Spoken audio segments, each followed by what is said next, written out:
ॐ अज्ञानतिमिरान्धस्य ज्ञानाञ्जनशलाकया चक्षुरुन्मीलितं येन तस्मै श्रीगुरुवे नमः।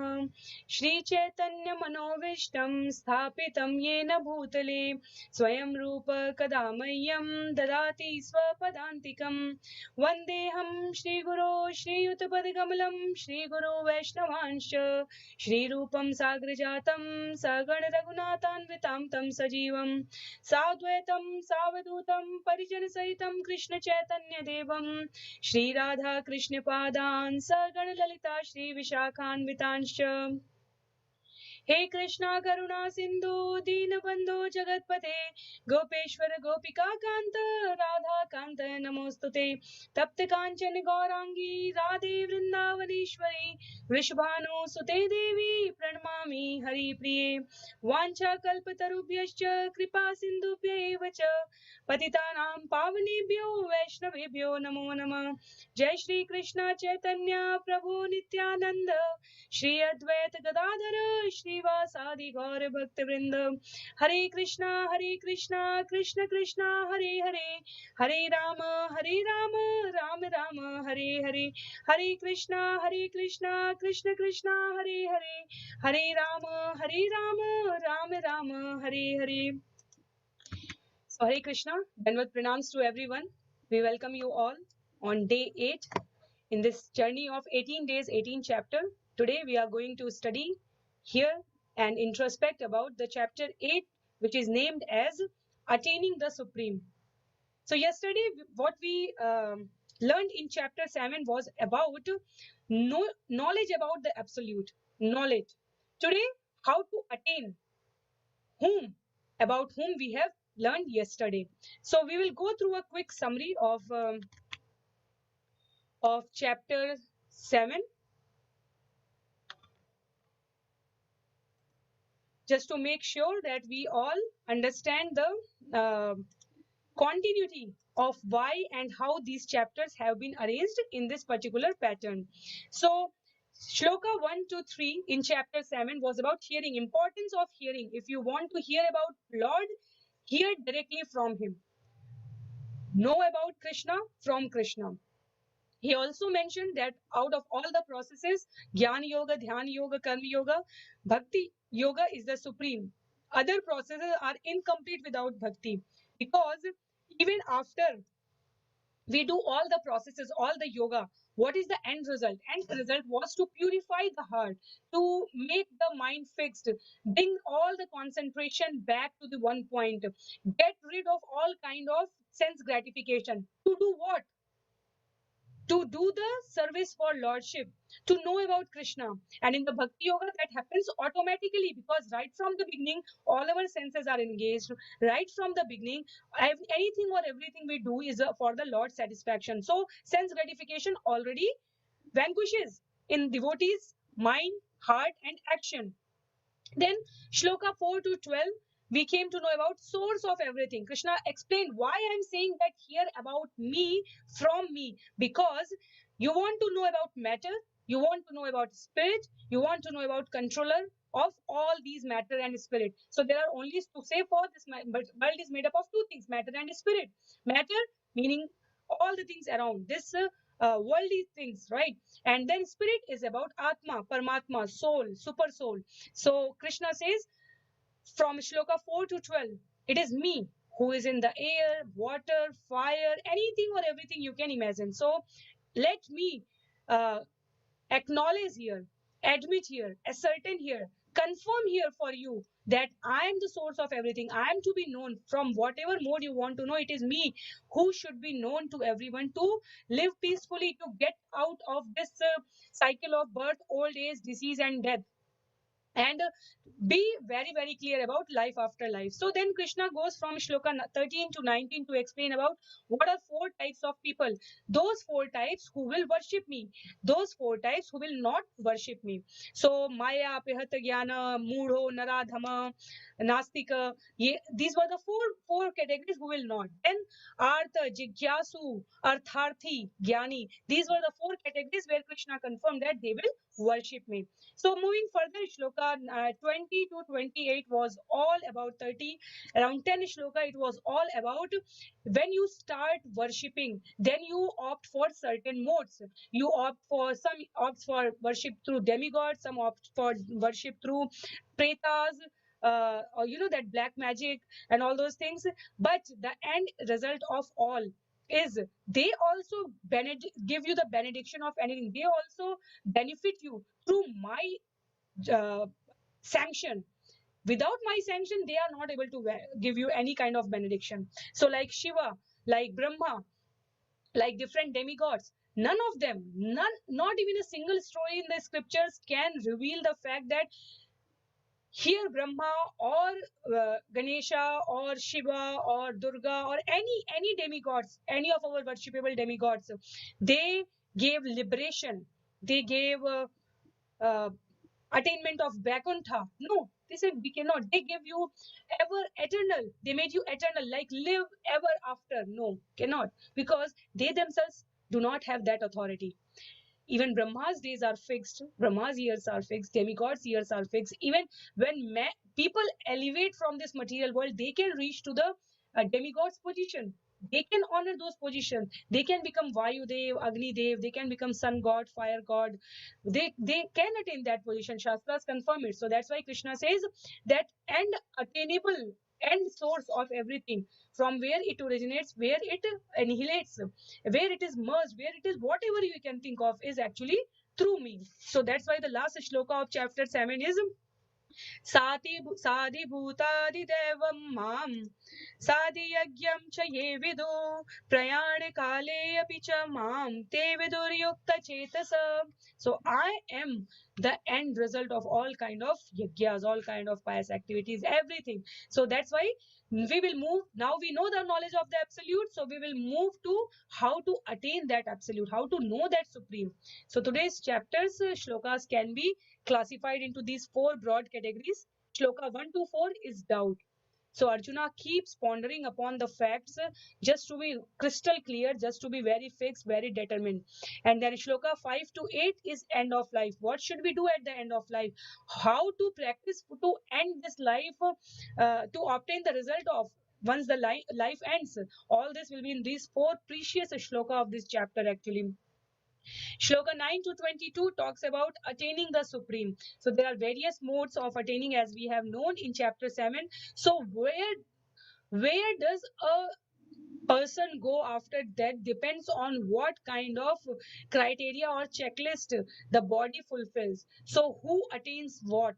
Has therein, if we remember, there in chapter 7 it was told who will worship in what mood, or who will not worship, what kind of man will worship, what kind of man will not worship. Here when you worship, what kind of destination you achieve once you finish this bodily lifetime, where do you go? That has been attaining the supreme. So there are various ways. Which one you attain depends upon your checklist fulfillment criteria.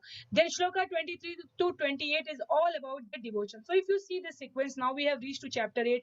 Right from the beginning, I will say, right from chapter 2, even in chapter 1 and it was the base and foundation, but right from chapter 2, last few shlokas, last few verses, whether it is 1 shloka, 2 shloka, 4 shloka, 8 shloka, or like yesterday it is 10 shloka, the end result is about bhakti yoga.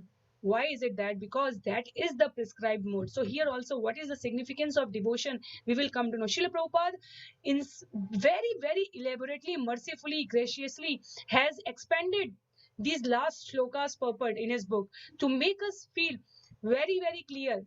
Be what you read one chapter, no problem, but read from beginning to end, so that in that, or sometimes if you are very perturbed in the beginning shlokas, oh no, I don't know whether I will finish it or not, let's see what is in the end. So Prabhupada knew all of it, Krishna knew all of it. That's why every chapter is ending with the devotion, every chapter is ending with the bhakti, every chapter is ending with the either the situation or the position or the destination of bhakti yoga, or the one who attains bhakti yoga, about those bhakti yogis. So we will begin the chapter. Here also, as I said, 23 to 28 is all about the devotion. So what is the doubt now which Arjuna has? Actually, in Shloka 1 and 2, Arjuna is going to ask 8 questions. Then Krishna will answer in Shloka 3rd and 4th 7 questions. So Arjuna will ask 8 questions in first 2 shloka. Krishna will answer 7 shlokas in 7 questions in 3rd and 4th. Then 5 to 8, which we said at the end of death, right? End of this life. Those are 5, 6, 7, 8. So shloka 5 to 8, which we said attaining the how to end the life, right? So let's begin with shloka 1. He's going to ask 3 or 4 questions in this, and then in next one he will ask. He's saying, Arjuna uvacha kim tad brahma kim adhyatmam kim karma purushottama adhibhutam cha kim proktam adidevam kima uchyate.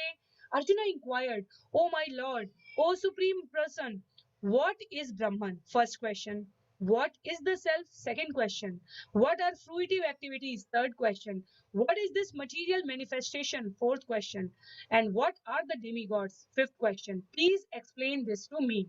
So he's asking about Brahman, self, fruitive activities, what is material manifestation, and what are the demigods? Because Krishna keeps saying, right, that demigods also gain the power, the efficiency, all kind of energy through me.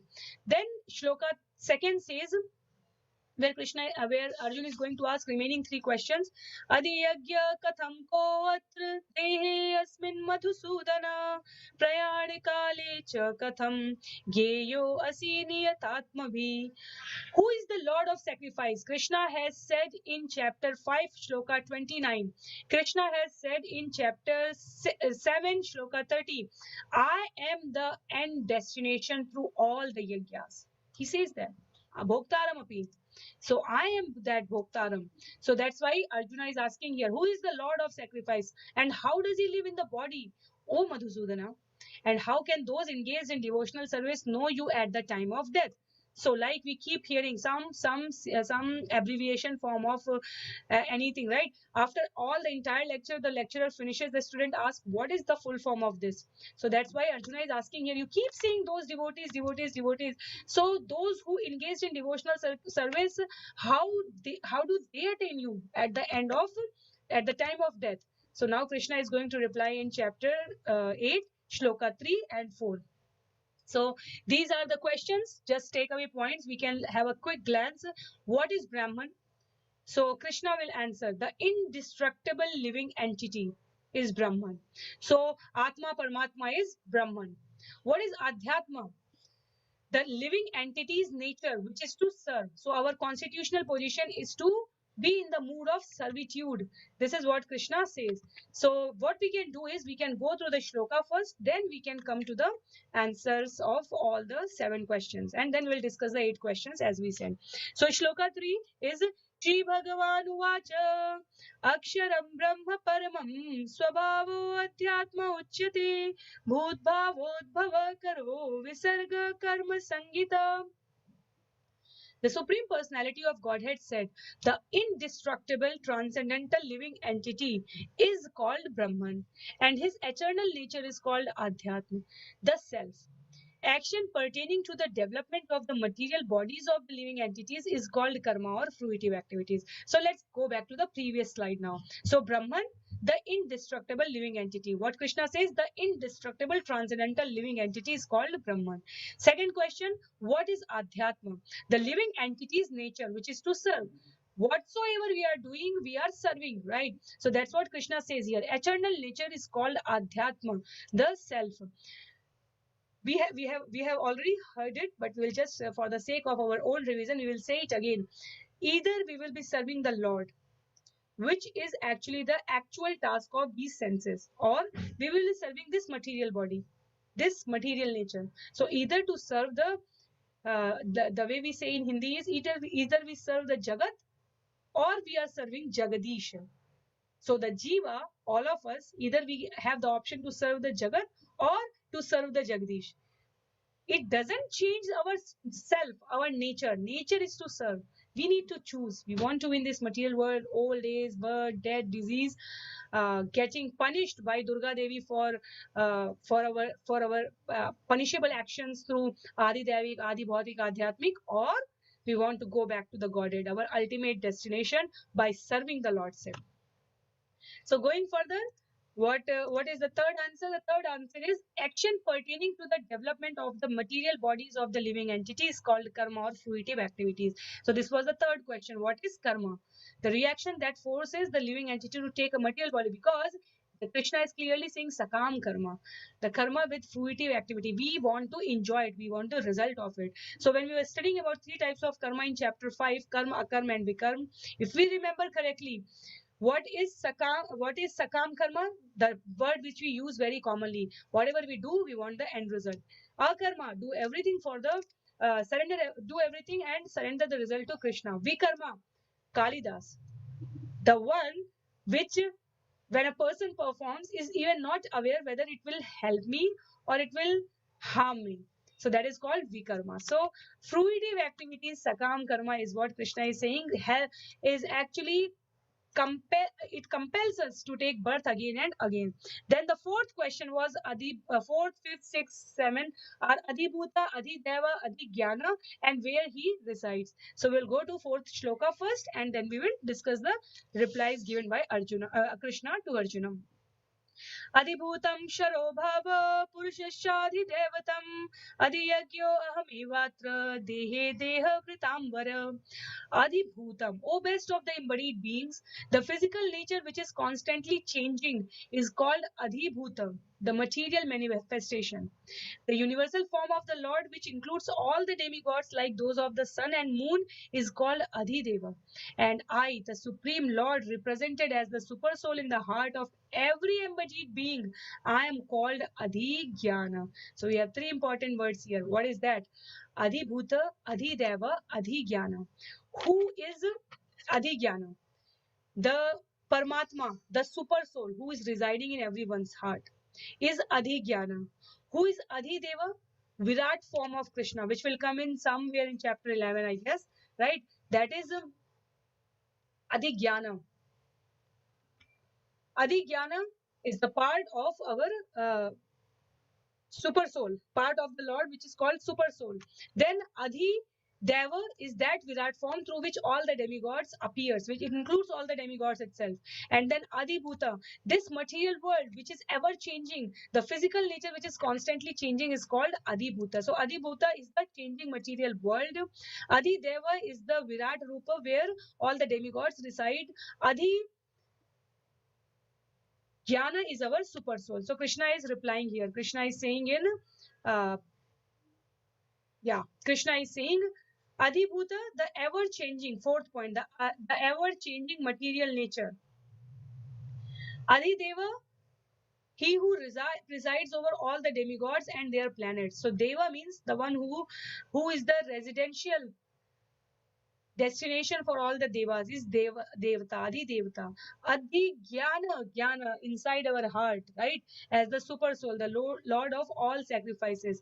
And then the seventh question was, where does he reside? What was the seventh question? If we go back to the question, where whoever he is, does he preside? Who? Adi Deva, Adi Bhuta, Adi Jnana. So Krishna is replying, he is situated within everyone's heart. Ishvara Sarva Bhutanam. He is situated everywhere. So what happens is, in demigods he is situated, in humans he is situated, in Chal Achal he is situated. We will come later part of the session today where we will come to know how he is situated. Okay, so we will move further now. What was the question number 8? The question number 8 was about destination at the time of death. How to attain a spiritual destination at the time of death. How to attain? So Krishna is going to reply in shloka 5 and 6 very specifically. These are very famous verses of Bhagavad Gita. It comes in those verses which one should remember and constantly meditate upon. Antakale cha mameva smaran muktva kalevaram ya prayati samadbhavam yati nastyatra sanshaya. Antakale, and whoever at the end of his life, cha mameva, remembers me, Smaran Mukto Kalevaram, alone at once attains my nature. Ya Prakritya Samadbhavam, Yati Nashya Atra Sanshaya. Yati Nastra Atra Sanshaya. Of this, there is no doubt that the one who, at the end of his life, quits his body, remembering me alone at once attains my nature. What Krishna says further? Krishna says, Yam yam vapi smaran bhavam त्यज्यत्यन्ते कलेवरम tam tam eveti kaunteya sada tadbhava bhavita. Whatever state of being one remembers when he quits his body, O son of Kunti, that state he will attain without fail. So first of all, whatever we have been thinking at the time of death, we will get that state. So all our next life, so we can say reincarnation happens, because whatever we would have thought in the previous life is what we are now, or maybe subsequently in next few lifetimes. So that's why Krishna says, the one who remembers me, who surrenders me, who constantly thinks about me, about my nature, while leaving this body, while quitting this body, he attains me. There is no doubt. There is no doubt. So what is our takeaway? After 7 questions, Arjuna is asking how to attain you at the end of that, because the chapter name itself is Attaining the Supreme. So our takeaway is remembering Krishna at death, because death is certain. The question mark says, when will it come? We don't know. So what should we do? Krishna is telling in 5th and 6th, practice sadhana throughout life. Live a pure life. At death, you remember. If you remember your attachments, you will remember what you have done throughout your life. That is why Krishna will give the formula in shloka 7 and 8. So as of now, we need to know that death is certain. When will it come? We do not know. That's why we need to practice our sadhana throughout the life, because what we are attached with throughout the life is what we're going to remember at the end of our life. So now we go further to see shloka 7 and 8. What Krishna is saying there? Krishna is saying, Tasmat sarveshu kaleshu mamanusmara yudhya cha mayyarpita manobuddhir mameveshyasya sanshaya mameveshyasya sanshaya asanshaya. Therefore, Arjuna, you should always think of me. Constantly, anusmara, always think of me in the form of Krishna, and at the same time carry out your prescribed duty of fighting with your activities dedicated to me and your mind and intelligence fixed on me. You will attain me without doubt. So, from shloka 7 itself, Krishna doesn't give luxury to Arjuna to say, oh, you have to constantly remember me. Whatever you do throughout your life, only by that you will attain me. Whatever mood you acquire, you will get that life in the next life.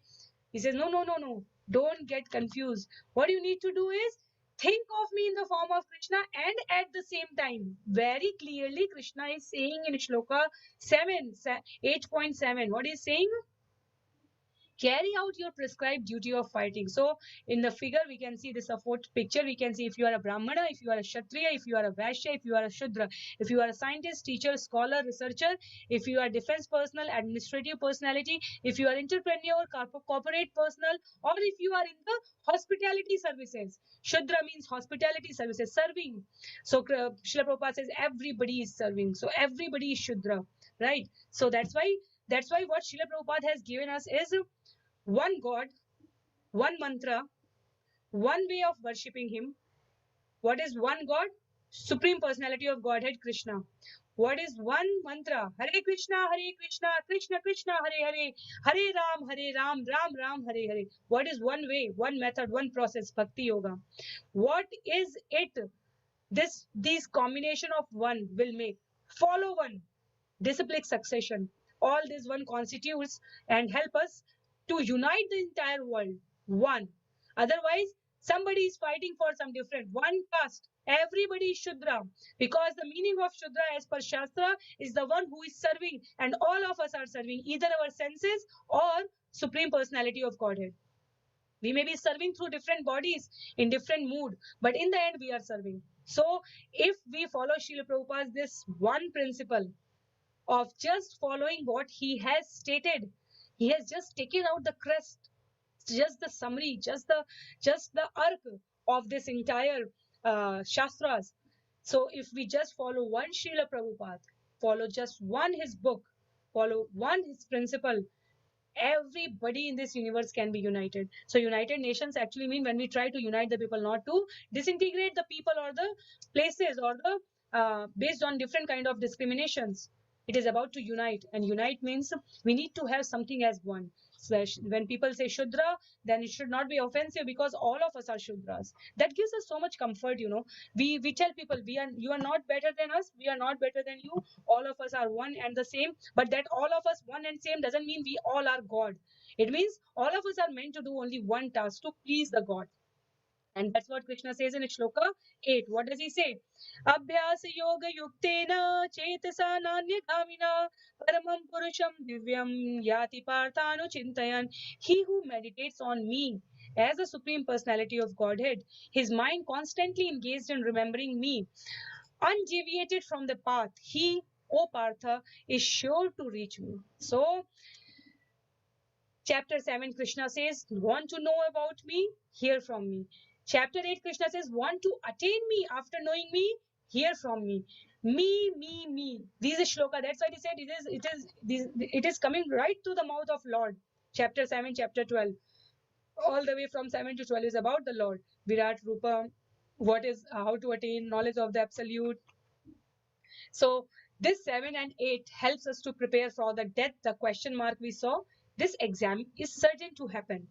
It will not be deviated through whatsoever material condition it is, whether it is flood, whether it is, in fact, those conditions arrive for us to appear for that final examination. What is that examination? Examination is death. We need to prepare when? We need to prepare throughout. Abhyas yoga yuktena. Shloka 8 says, Abhyas yoga yuktena. Shloka 7 says, Anusmara. Keep remembering me. How?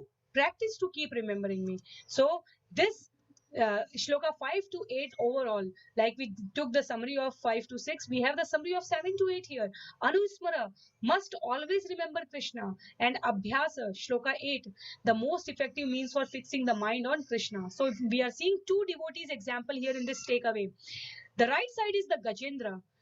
It is said Gajendra has been a king in his previous life, right? Then due to some destiny and all kind of providential arrangement, he became Gajendra. And when he got caught by the crocodile, we know the fight took place for thousands of years. All the Gajendra's elephants, family members kind of quit. He said, now there is no end. So for whom he had lived the entire life, they had to leave after a while. Even wives left him because no point, right? They understood that sooner or later this crocodile is going to take away him. And when crocodile is in his inherent, in his constitutional position in water, elephant, for elephant, the mud, that muddy lake was not the constitutional position. He's supposed to roam on earth, not in the water. But for crocodile, it was the constitutional position. And kept praying, worshipping. And then when the demigod saw, he saw, no, we should help this Gajendra. And then Gajendra says, no, I want one destination. I want Lord to come here and save me. He was so pitifully, was really very, in a very, we'll say, adverse situation he was praying. By that time, only this much part of the elephant was left. He said he, by all his past activities and deeds, he could remember Krishna. He said Krishna.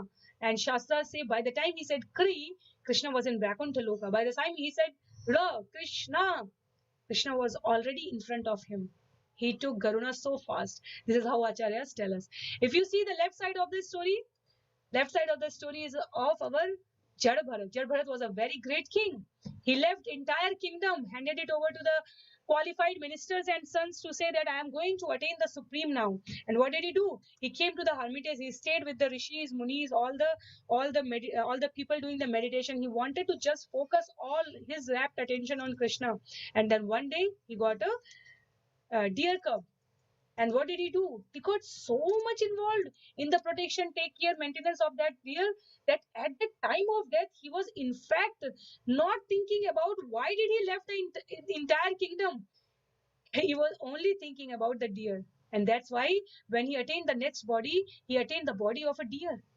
That's why Krishna is saying, when he says that, In Shloka 6, if we remember, whatever state of being one remembers when he quit his body, he, O son of Kunti, he will attain without fail. So, Jad Bharat has to take another life before getting liberated, right? He had to take the form of deer. Then, in the next life, he again became the son of a Brahmana, and every past memory of past two lifetime has. Were very very intact in his mind, so he didn't attach himself to anything. And then when Rahugan comes, and then when Dakats want to kill him in front of the Goddess Kali herself came and protected him. All those episodes and stories we know. But what does it signify? It signifies that Gajendra refused to take help even from demigods, because he knew, if I leave the body at this time, in the Sharanagati, in the while surrendering to demigods, taking help from him, I will go to demigod's place, but I have to come back again. So what is the best for me? Just think about Krishna. And then if we don't do that, like Jal Bharat, Jal Bharat was very qualified actually.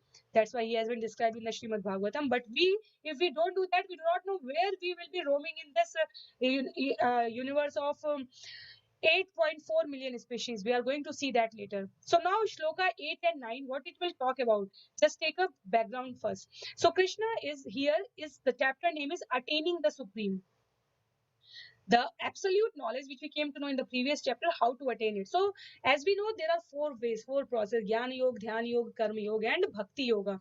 So Krishna is going to tell from Shloka 9 to 13 that from different yoga, if you leave your body in that particular yoga type, whether you are Dhyana Yogi, Jnana Yogi, Karma Yogi, or Bhakti Yogi, where do you go? What do you attain in the end of life after this? So Shloka 8 and 9 will Shloka 9 to 13 is actually about it. What does Krishna say? Krishna says, Kavim Puranam Manushashitaram Arodiyam Samayanu Smaredya Sarvasya Dhataram Achintya Rupam Aditya Varnam Tamsa Prasashtat. Krishna is saying, those who want to attain me through the Dhyana Yoga, Jnana Yoga, one should meditate upon the Supreme Person as the one who knows everything. He who is the oldest, who is the controller, who is smaller than the smallest, who is the maintainer of everything, who is beyond all material conception, who is inconceivable, and who is always a person. He is luminous like the sun, and he is transcendental beyond this material nature. Actually, so many things Krishna speak here, so many things. But in the end, he still says, who is always a person. This is for whom? This is for Bhakti Yoga. Bhakti yogis always worship him as Satchidananda Roop. It might not be destructible like this, it might not be fallible like this human body, but it is indestructible, infallible. Still, I want to worship the Lord as a supreme person. But before that, what are the words being used? The words used are couple of Jnani Dhyani Karmi words, like who is controller, who is oldest, who is everything, who is smaller than the smallest, maintainer of everything, beyond all material conception, inconceivable. So all these words come for Jnani Dhyani Karmi. The last one, who is like always a person, is for us, for I mean those who are trying to attain the supreme personality of Godhead through Bhakti Yoga. So in a summary point, we can understand Sat Chakra Yoga is Shloka 10, where Krishna says that practice Sat Chakra Yoga, raise life here to Gyan Chakra, right? Sat Chakra. Then in 11 he says chant Om. So by chanting Om, what will happen is in 11 and 12 he says renounce all sense gratification, especially sex life. And then fourth is fix mind on heart. So think about it. Think about it. From Shloka 9 to 12, in the end, what is happening? Through Shat Chakra Yoga, by chanting Om, getting rid of all kind of sense gratification, what you are going to attain? You are going to attain fix mind on heart. Remembering the Krishna, right? Fixed mind on a heart. And that's why Srila Prabhupada and all the acharyas in the parampara says Bhakti Yoga is the easiest. Right from the first step, where we are saying get practice Sadchakra Yoga. This is for what? Raise ear, life, all this. Devotees don't do that separately, right? The moment we actually start with the get devoid of the sense gratification. Why we start with that is because all our senses are already engaged in the service of the Krishna. So we don't need to artificially deprive ourselves for any kind of sense gratification. If we want to eat rasgulla, we will offer it to Krishna and then we will eat. So while doing that, our senses are already controlled, already maintained, already no need to have the any external checks, because whatever we will do through these senses meant are meant to please Krishna, are meant to please Krishna. So we won't offer Krishna something which is not allowed in the scriptures, and hence we will not eat that something which is not allowed for the human beings to consume. So we won't take any kind of non-vegetarian stuff. We won't take any kind of drinking, smoking, casino, bar, all these kind of activity. We won't go. What we will rather do, prefer to do is A, B, C, D, E. Association of good people. B is books for Bhagavad Gita, Srimad Bhagavatam, Chaitanya Charitamrita. C is the constant chanting or kirtan. D is our deity worship and guide. Whatever we offer, we consume that. And E is engaging ourselves through by following A to D. So this is what we had discussed earlier also, but here the remembrance is the revision is to make the remembrance remains intact. So by doing all that, what will happen? We will be able to fix our mind. For what? On heart. Two, in the devotion of Supreme Lord. But Krishna says, Shloka 14 to 16, a Bhakti Yogi devotee can do it easily. What does he do? It is said in Shloka 14, Ananya Cheta Satatam Yo Mam Smarati Nityasha Tasyaham Sulabha Partha Nitya Yuktasya Yogina. Then he goes further. So Shloka 14 to 16 gives us the confidence, faith, trust, everything to put in one single direction without duplicity, no duality, into what? Mamupetya punarjanma dukhalayam ashashvatam napnuvanti mahatmana sansiddhim paramam gatim abrahma bhuvanaloka punaravartino arjuna mamupetya tu kaunteya punarjanma na vidyate. So Krishna is saying, all those who remembers me without deviation, I am very easy to be attained by them.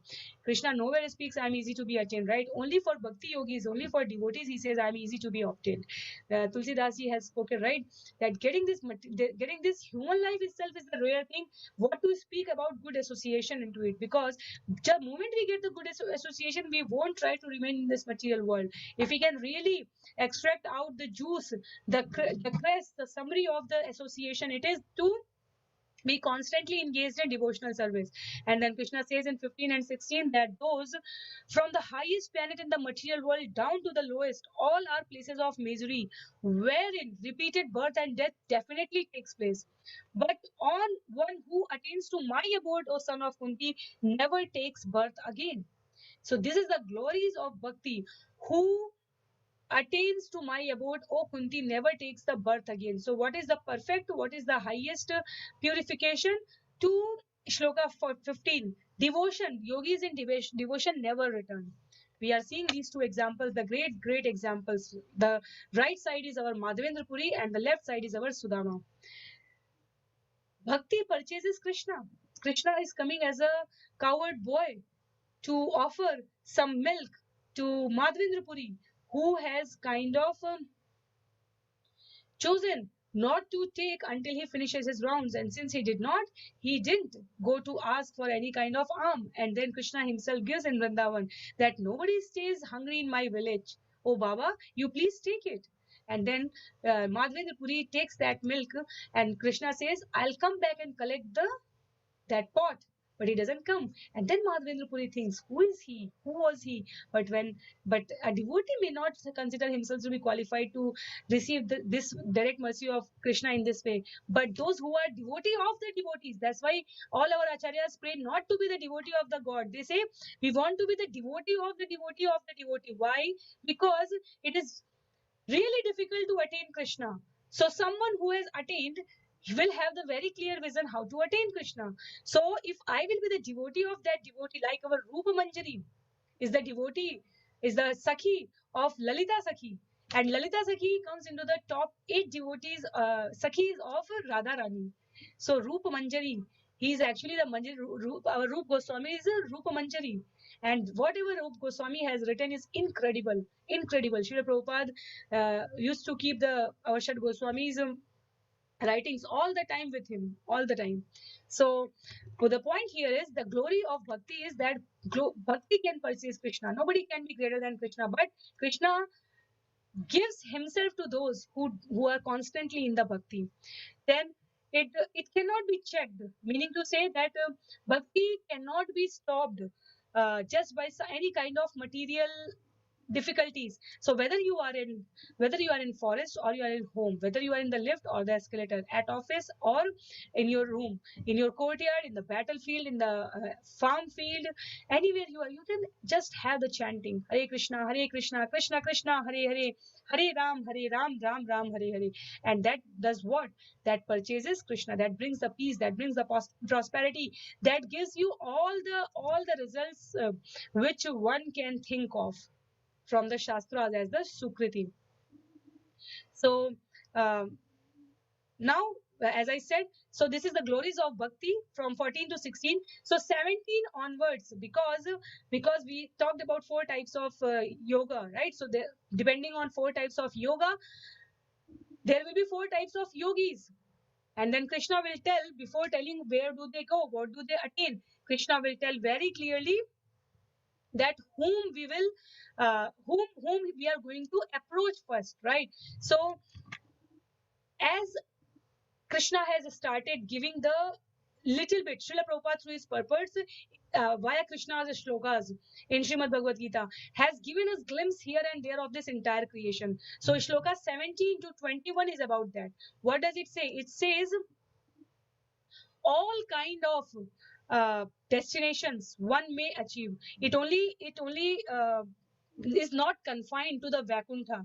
Why it is not confined to Vaikuntha is because not everyone reaches to the Vaikuntha through these different modes. So this world will begin, this world will end. In between there will be pralay, there will be annihilation. So what will happen throughout all these things is being spoken by Krishna. That how does it take place? So if we go to the shloka 17 to 21, we will come to know about it. So I'll just share for all of you. Give me a minute. Krishna is saying in shloka 17, Krishna is saying, Sahasra Yuga Paryantam Ahad Yad Brahmano Vidu Ratrim Yuga Sahasrantam Teho Ratra Vido Jana. By human calculation, 1,000 ages taken together form the duration of Brahma's one day, and such also is the duration of his night. So if we compare the life of human and the life of Brahma, human also have 100 years, Brahma also have 100 years. But the length of the duration of this 100 years of Brahma is not the same as 100 years of human beings. It is said that the one lifetime of Brahma is equal to, I'll just share with all of you so that you can read the zeros and the numbers as well. One lifetime of Brahma is equal to 311 trillion and 40 billion years. 311.0 trillion years. This is how we can understand. 311.04. 311 trillion and 40 billion human years is equal to the one lifetime of Brahma. And then the surprising thing is, it is said that Brahma's life is actually like just a lightning spark when we compare it with the Karnodaksha Vishnu's duration, like how fast these Brahmandas, these universes are getting manifested and annihilated. So we need to understand that how insignificant we are when we compare our life with Brahma's life, right? So anything, when Krishna says, we can see, I'll just take one shloka back. When Krishna says here that shloka 8.16, from the highest planet in the material world down to the lowest, all are places of misery. So which are those planets that has been listed down here? Because I keep saying in past 2-3 sessions that there are 14 planets, 14 loka. So I thought it is good to have it here so that we can have a glance and we can really understand Bhuloka, the one seventh from the top, is actually our this earthly planet.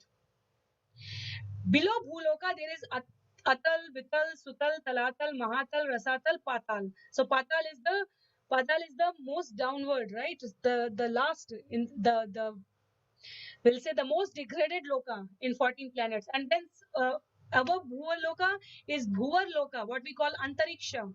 Bhuvar Loka, Swar Loka, Mahar Loka, Gyan Loka, Tapa Loka, and Satya Loka. So Satya Loka is the highest, it is the abode of Brahma. But still, even if it is abode of Brahma, it comes into the material planets, meaning he is going to live one life of Brahma in any universe is confined to 311 trillion and 40 billion years. This is how it is. We will keep roaming in these 14 planets based on our sakam karma, the fruitive activities which Krishna spoke to Arjuna in the definition of karma in the beginning.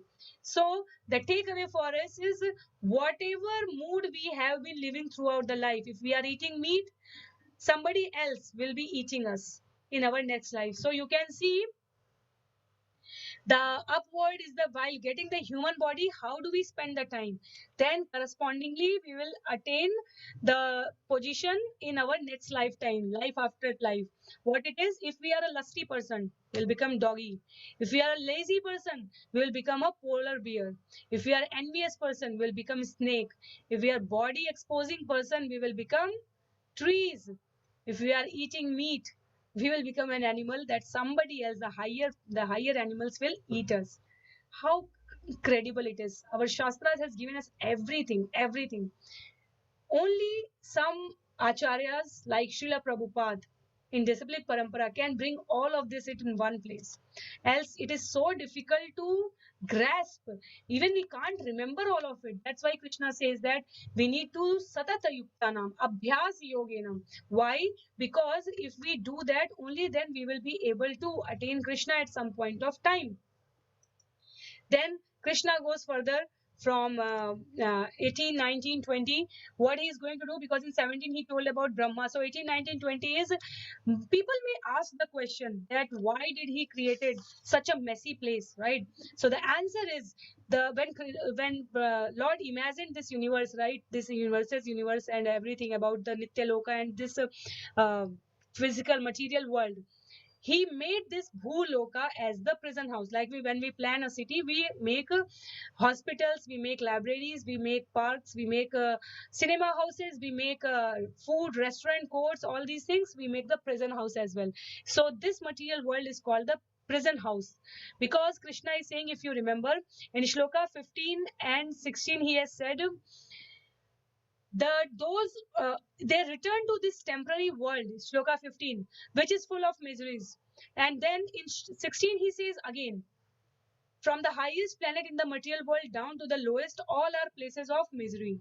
So that's why Krishna is explaining that to Arjuna in subsequent shlokas, that why I have created this place. I have created to punish people, to purify them. So we had envy from Krishna, so we wanted to, like child want to cook, mother cannot give the kitchen because he's a child, she's a child, cannot give the car, real car. So we got the they get the toy car, toy kitchen set, those kind of things. Similarly, Krishna gave us this universe, right? Okay, be here, go wherever you want to go, you have that free will, but be assured what you do will come back to you. So the better is, do everything and surrender to me, so that nothing comes back to you and you come back to me. So this is how the entire arrangement is. And people ask, once we know this slide, actually we don't have any confusion in life. So who is the jailer? So people say, like, Navratri is going on, so we say that Sarva Bhuteshu, different names of the Devi, and then we say she is ultimate, she is everything. Actually, for this material world, Durga Devi is the jailer. She is maintaining it in the kind guidance of, because she is Shakti, she is power, of whom the most powerful, supreme Shaktiman, the supreme personality of Godhead. So Devi Durga is doing her task very sincerely. Of what? Of punishing, of purifying.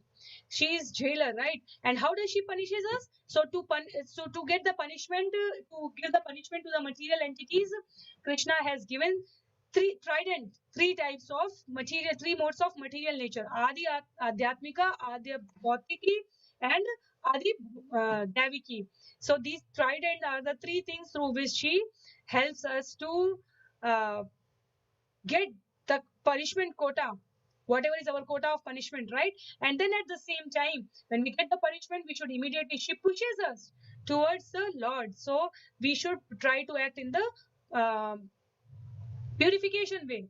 And this is what we were talking about. We were saying that jalaja nava lakshani sthavara laksha vimastri karmanyo rudra sankyabhya pakshinam dasha lakshanam trim chulas lakshani pashava chatur lakshani manusha. So this is the shloka from Padma Puran. When we say we want to come to this material world and we enjoy based on our nature, we get different bodies. So these are the different bodies. 8.4 million species are there. zero point 0.9 million is living in water. 2 millions are non-moving living entities such as trees. 11 million are insects and reptiles. 10 millions are our species of bird. 30 million, sorry, 3 million. 3 million, 1 million, 1.1 million. 3 million is varieties of quadrupeds and 4.4 is human species. So all of it constitutes to 8.4 million species, right? So 84 lakhs or 8.4 million species. So whatever we is our nature, we will get that species. So our takeaway from shloka 17 to 21 is actually this. This is our takeaway. We need to be very, very careful what we desire. If we want to desire God at the end of our life, we need to desire it throughout our life. Satat yukta nam abhyas yogena anusmaran. Shloka 5 to 8 is the action. Otherwise, shloka 17 to 99 is the reflection what we will become. We will become this. Then in shloka 21, Krishna says very clearly, avyakto aksharam ityuktam astamahu paramam gatim yam prapya na nivartante tadhama paramam mama. Avyakshara iti uktastam ahu paramam gatim yam prapya na nivartante tadhama paramam mama. That which the Vedantists describe as unmanifest and infallible, that which is known as the supreme destination, that place from which having attained it one never returns, that is my supreme abode. So we can see, right, this is one glimpse acharyas have based on their we cannot say that it is just the mental concoction, it is the belief from the shastras. The acharyas have presented this wonderful photo to just because visuals have a different effect. We can see the one who is being worshipped and the one who is worshipping, all are having the same crown, same bodily features. All are chaturbhuja or dvibhuja, depending on whether they are staying in the Vaikuntha or the Golok. If they are in the Vaikuntha, all of them will be four-handed. All the bhaktas will also be four-handed. If in the Goloka, all will be two-handed. And then what will be happening? There will be highly elevated bodies given to the devotees. They will always be healthy. They will never be tired. There will be no kuntha, no envy, no jealousy. And Krishna says that destination is attained by those about whom the Vedantis describe that it is infallible, it never destroys. That is my supreme abode. So Krishna is attaining the supreme. What happens? He's saying the nature of the supreme spiritual world will be all attractive. It fulfills all desires. It is full of unlimited bliss. It is infallible. It is supreme destination, a place of no return. After getting there, nobody returns. So in the right side, Srila Prabhupada has very kindly, mercifully, graciously has given the way to go back to that Godhead, that kingdom. Is that what? Hare Krishna, Krishna Krishna, Hare Hare, Hare Ram, Ram Ram, Hare Hare. So when a devotee keeping the Krishna in his heart, as you can see on the right side, uses his senses to not for sense gratification but for remembering Krishna by chanting Hare Krishna Mahamantra, devotees are able to attain that place of no return where everything is all attractive and it is eternal, infallible, free from birth and death. After that, as I said, so we are going in a parallel pattern, right? Arjuna asked question, Krishna gave the answer. Arjuna asked how to attain the death, Krishna told how to attain 5 to 8. Then 9 to 12, Arjuna told there are 4 types of yoga and corresponds to those 4 types of yoga, there are 4 types of yogis. So Krishna told those yoga those yogis who are worshipping in that yoga. And then for bhakti yoga, what is the attainable? So from 14, 15, 16, we came to know how's the bhakti yogi worship Krishna. Then 17 to 21, Krishna told whatever is being described about. So he's giving the creation glimpse here, how annihilation takes place, how the higher species are working, right? But then he comes back to the topic, what is the end destination of these four types of yogis? So shloka 17 to 21, after stating about this universal expansion and everything, 22, he's going to tell, Krishna is going to tell in 24 to 26 about the end result of those yogis who are other than bhakti yogi. So Jnana yogi, karma yogi, dhyan yogi, where do they go? What position, situation they attain after leaving this body? So Krishna is saying, those who know the supreme Brahman, meaning to say that Jnana Yoga, Jnana Yoga, Dhyan Yoga, attains that supreme by passing away from the world during the influence of the fiery god, in the light at an auspicious moment of the day during the fortnight of the waxing moon, or during the 6 months when the sun travels in the north. So Krishna is giving the position of mystics, the Brahmans, the Vedic opinion, in the light of Vedic opinion. He is saying there are two ways of passing away. One is in the dark, one is in the light. Jnani Dhyani passes their body in the light, and they go to the Surya Loka, sun god place, right? Karmis who believe in Sakam Karma, who wants the result of their fruitive activities, they go to the Chandra Loka and moon god place, and then they leave the body in night. Sun and we said light and night, right? So they leave the body in the night. But one thing we need to be very cautious of, and Krishna affirms it in the subsequent shlokas, is Bhakti doesn't go through any of it. He neither goes through the light nor through the night. He doesn't go to the sun god, he doesn't go to the moon god. Where does he go? He goes to the supreme personality of Godhead, back to the Vaikuntha. So it doesn't matter when does a devotee leave the body. It doesn't matter. Krishna confirms here. Krishna says further that shloka 28, Krishna is saying very clearly, Vedeshu yaggeshu tapastu sucheva dhyane, sorry, Vedeshu yaggeshu tapassu cheva daneshu yat punya phalam pratishtham atyeti tat sarvamidam viditva yogi param sthanamupeti chadyam. A person who accepts the path of devotional service is not bereft of the results derived from studying the Vedas, performing sacrifices, undergoing austerities, giving charity, or pursuing philosophical and fruitive activities. Simply by performing devotional service, he attains all these, and at the end, he reaches the supreme eternal abode. So, this is the last shloka, and Krishna gives the assurance of two very important facts. He says, first of all, he attains the all of it. What all of it? Whatever is the outcome of jnana, dhyan, and karma. So that is the byproduct of bhakti yogi. Bhakti yogi is the supreme destination, supreme position, supreme situation. One who does that, who goes through this path, will attain everything what the other three yogis are achieving. At the same time, what is the main thing which he attains? He attains at the end, he reaches the supreme eternal abode that Jnani Dhyani Karmi doesn't achieve. So when it is said, like for example, we will end with this, when we are in a 5-star 7-star hotel, there always comes some perks, some packages, right? If you have booked this particular kind of suit, what will happen is you might get the spa free, you might get the swimming pool free, you might get the gym free, you might get some concerts, some events taking place there, you might get a free entry there. So similarly, those who are bhakti yogi, those who have already booked the bhakti yoga quota, right, what will happen is all the result of jnani, karmi, and dhyani, they will also attain. Meaning to say, whatever they are attaining by austerities, by giving charity, by pursuing philosophical fruitive activities, all of it is attained by the Bhakti Yogi. But at the same time, Bhakti Yogi reached to the Supreme Personality of Godhead that is not attained by any other kind of yoga. So that's why Krishna says the Bhakti Yoga is the supreme. Bhakti Yoga is the ultimate. So we will see the summary very quickly. The summary of takeaway points is, passing the world at the right time has been given in 23 to 26. This is not applicable to devotees. Once again, I will remind, this is applicable to Jnani, Dhyani, and Karmi in general. Those who are bhaktas, they are above this mechanical process. Krishna confirms in 27 and 28. What they need to do is through devotional service they encompasses everything. So they get everything through this devotional service process. So this is how today's session will end now. This is our end part of the session where we came to know about what is the destination of all types of yogis.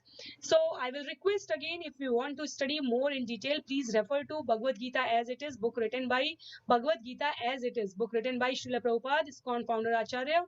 And he comes in the disciplic succession. He has given this, imparted this knowledge.